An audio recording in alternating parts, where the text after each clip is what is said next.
Bonjour, nous allons maintenant aborder le deuxième cours du deuxième chapitre intitulé Principaux éléments constants des bactéries.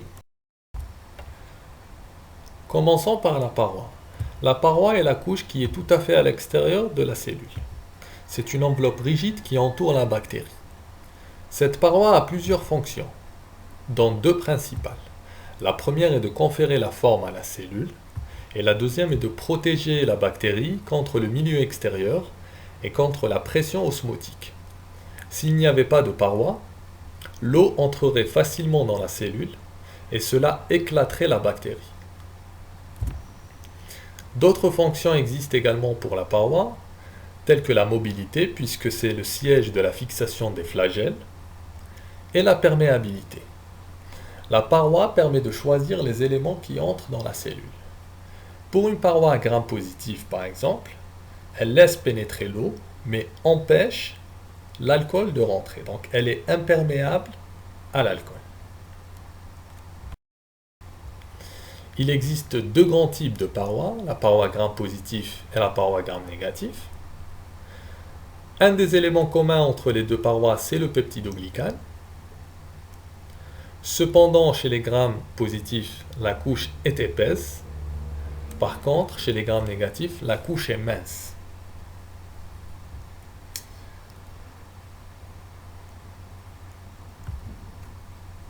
Chez les grammes négatifs, il y a une membrane interne et une membrane externe, alors que chez les grammes positifs, il y a uniquement une membrane interne qui est la membrane plasmique.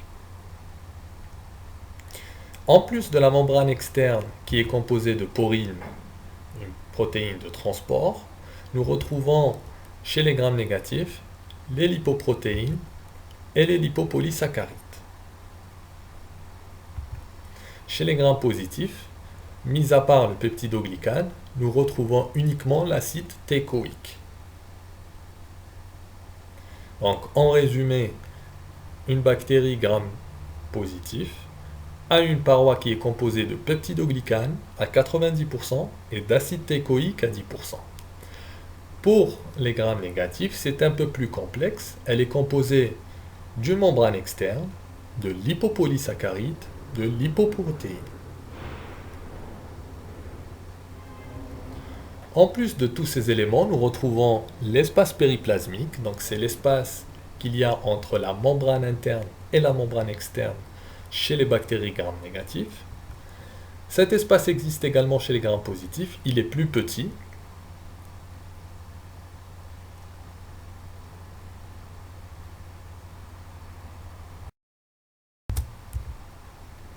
Résumons les différences entre la paroi gram plus et la paroi gram moins.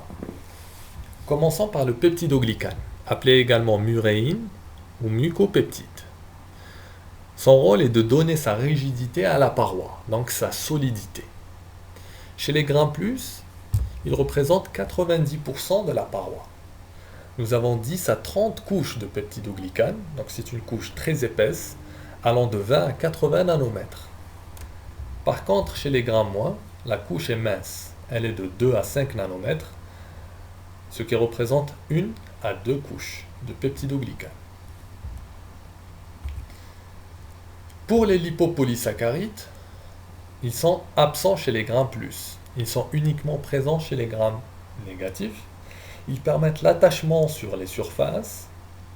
Ils bloquent l'entrée de substances toxiques et sont impliqués dans le pouvoir pathogène des bactéries.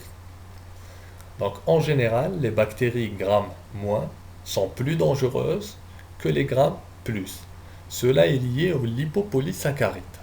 Donc le lipopolysaccharide est constitué d'un antigène O, d'un corps de polysaccharide, d'un disaccharide diphosphate, ainsi que d'acides gras.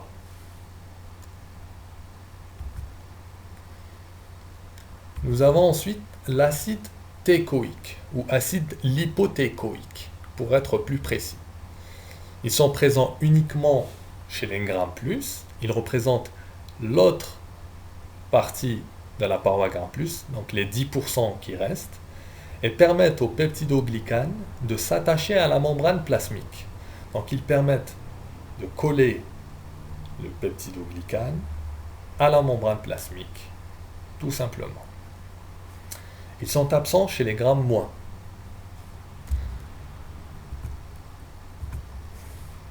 Concernant la membrane externe, elle est présente uniquement chez les grammes négatifs, sont composés de protéines et de phospholipides.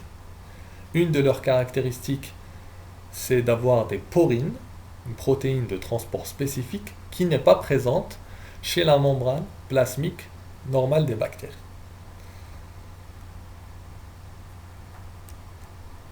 Donc cette membrane permet d'assurer le transport de certains composés.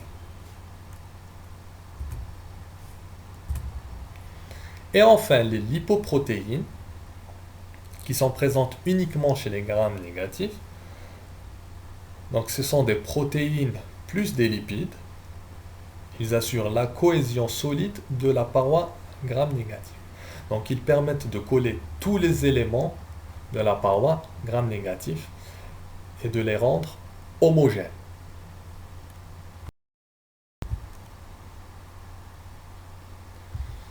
L'un des éléments les plus importants des parois bactériennes, c'est le peptidoglycane, qui est un complexe glycosaminopeptidique. Voyons plus en détail de quoi est composé le peptidoglycane. Il est composé d'un acide N-acétylmuramique et d'un acide N-acétylglucosamine. Donc pourquoi nous avons appelé ce complexe glycosaminopeptide? Parce qu'il est composé d'un glucose avec une fonction amine, et ce glucose est lié à un peptide composé de 4 acides aminés.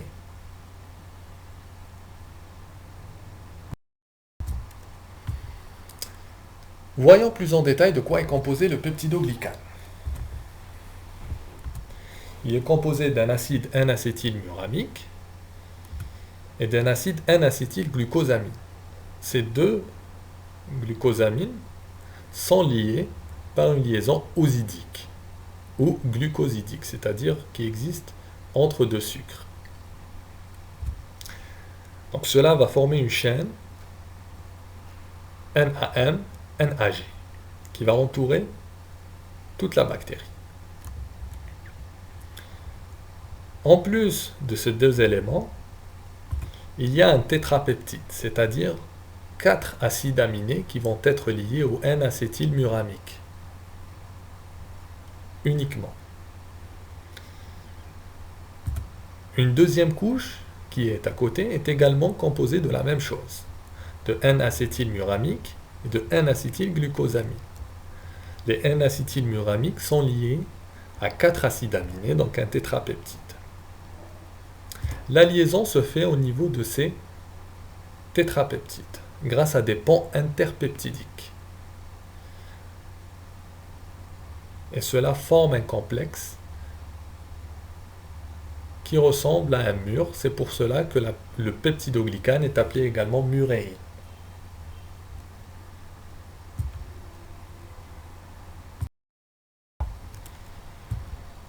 Voici en résumé de quoi est composé le peptidoglycane. Ce qu'il faut savoir, c'est que le peptidoglycane est différent chez les grammes positifs et grammes négatifs. Et il y a deux différences. La première, c'est au niveau des acides aminés du tétrapeptide. Et la deuxième, elle est au niveau de la nature des ponts interpeptidiques. Voyons ça plus en détail. Chez une bactérie gram-positif, le tétrapeptide est composé de D-alanine, lysine, acide glutamique et L-alanine. Par contre, chez les grammes négatifs, il est composé de D-alanine, diaminopimélique, acide glutamique et L-alanine. Donc nous voyons une différence entre la gramme positif et la gramme négatif au niveau du deuxième acide aminé.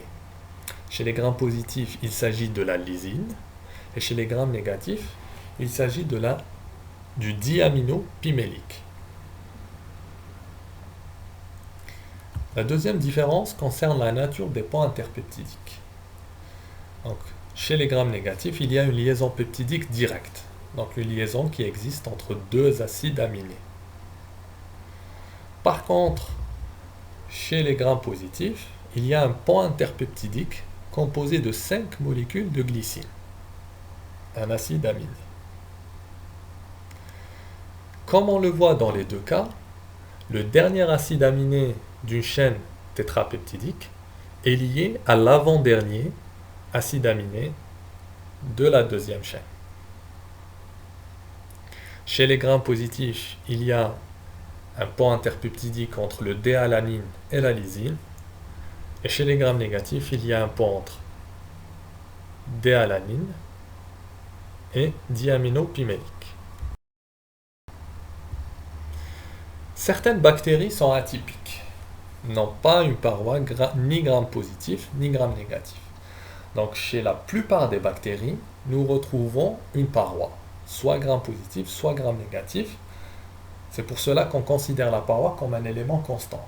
Mais dans certains cas très rares, il n'y a pas de paroi, ni gram positif, ni gram négatif.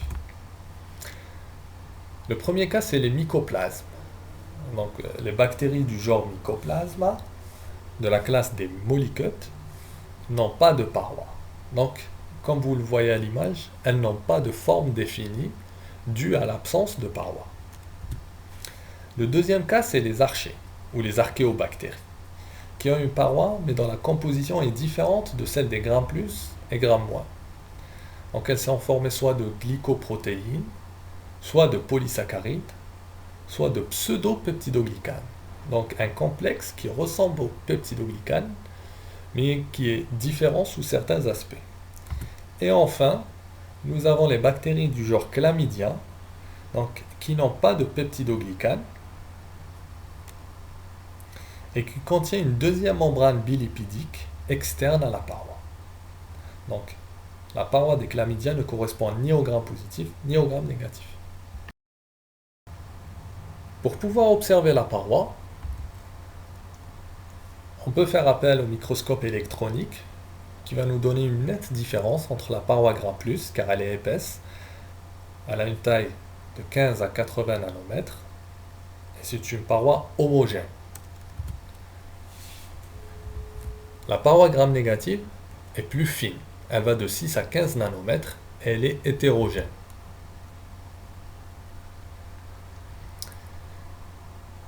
Sinon, on peut utiliser une technique appelée la coloration de Gram. Cette technique se fait sur plusieurs étapes. La première étape est la fixation de l'échantillon. Donc on fait passer l'échantillon, la lame, sur un bec benzène à la flamme pour fixer l'échantillon, c'est-à-dire le rendre dans un état proche de la mort où la bactérie ne peut ni se déplacer ni être détruite grâce aux enzymes qui sont à l'intérieur. On fait une coloration primaire au violet de gentiane,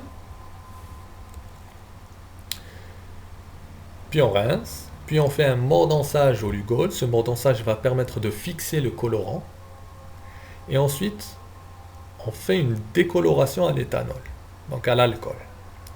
L'alcool va pénétrer au niveau des grammes négatifs et va décolorer la bactérie.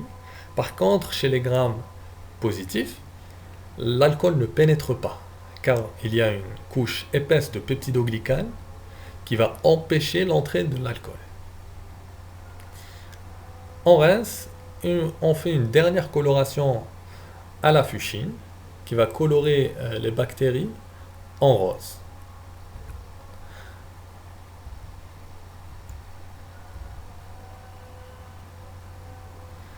Donc les bactéries Gram+ vont apparaître en violet, puisqu'elles ne seront pas décolorées et donc pas colorées à la fuchsine.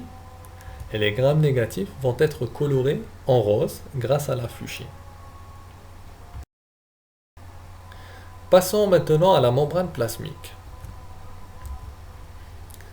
La membrane plasmique est juste en dessous de la paroi.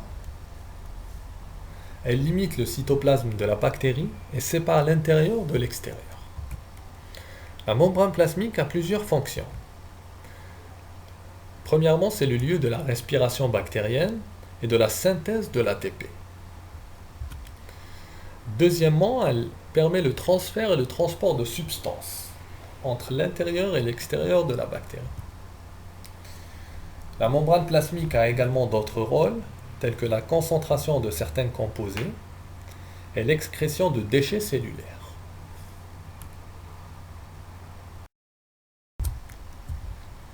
Structure et composition de la membrane plasmique. Tout d'abord, elle est composée d'une bicouche phospholipidique. Cette couche a une taille de 7,5 à 8 nanomètres. Les phospholipides représentent 30 à 40% du poids sec de la membrane plasmique. Le reste est représenté par des protéines, soit des protéines intégrales ou transmembranaires, donc qui occupent la totalité de la membrane plasmique, soit des protéines périphériques qui occupent une partie uniquement de la membrane plasmique. Les protéines représentent 60 à 70% du poids sec de la membrane plasmique.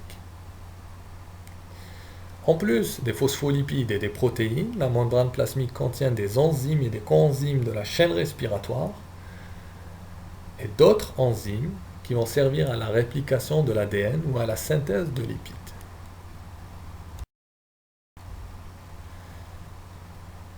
La membrane plasmique a un rôle très important dans le transport. Nous avons différents types de transport. Nous avons le transport passif, qui ne nécessite pas d'énergie, et qui suit le gradient de concentration. Comme la diffusion simple par exemple, qui va permettre le passage de petites molécules liposolubles d'un endroit très concentré et à un endroit faiblement concentré. En plus de la diffusion simple, nous avons la diffusion facilitée. Celle-ci fait appel à des protéines. Et généralement, elles transportent de petites molécules hydrophiles qui ne peuvent pas pénétrer la membrane plasmique. Donc cela peut être à travers des aquaporines, comme les molécules d'eau. Donc ce sont des pores à travers lesquels l'eau peut pénétrer. Bien sûr en suivant le gradient de concentration, du plus concentré au moins concentré.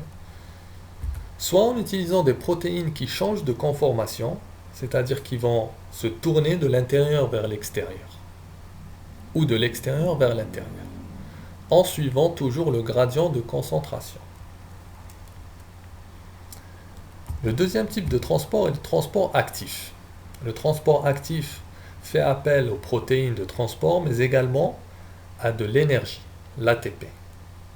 Ce sont généralement des protéines transmembranaires, appelées également uniporteurs. Ce transport se fait dans le sens inverse du gradient de concentration, donc du moins concentré au plus concentré.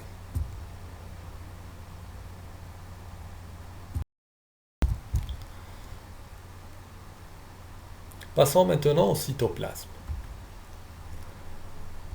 Le cytoplasme est un hydrogel de pH neutre délimité par la membrane plasmique. Il renferme plusieurs éléments, qu'ils soient constants ou inconstants. Premièrement, nous avons les ribosomes. Les ribosomes des bactéries sont les ribosomes des prokaryotes. Ils ont un coefficient de sédimentation de 70S. Ils sont composés d'une petite sous-unité, 30S, avec un ARN ribosomique 16S plus 21 protéines. La grande sous-unité, quant à elle, a un coefficient de sédimentation de 50S, est composée de deux ARN ribosomiques, 5S et 23S, plus 31 protéines.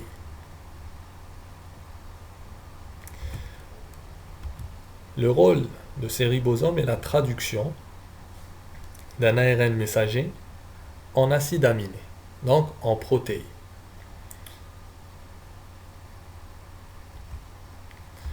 En plus des ribosomes, nous retrouvons différents ARN, l'ARN messager, ribosomique, et de transfert. De plus, nous retrouvons des éléments inconstants tels que les organites spécialisés, les chromatophores et les vacuoles à gaz, en plus des substances de réserve, qui sont des éléments constants. Passons maintenant au matériel génétique bactérien, l'ADN. Donc il est représenté par le chromosome bactérien. Le chromosome est circulaire et unique. Il est composé d'un ADN double brin et de protéines. Ces protéines sont différentes de celles des eucaryotes. Voici quelques exemples, la spermine ou la spermidine. Sa longueur est à peu près d'1 millimètre. Ce matériel génétique est essentiellement destiné à la fabrication de protéines.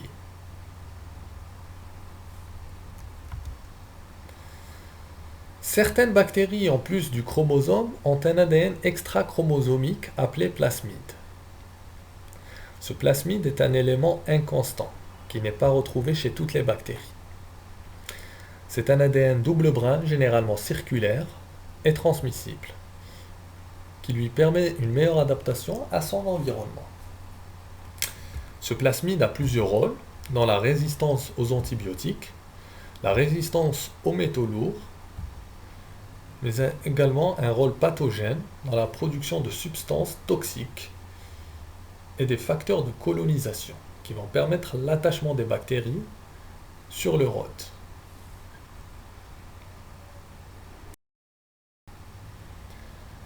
Voici la fin de ce cours. Bonne révision.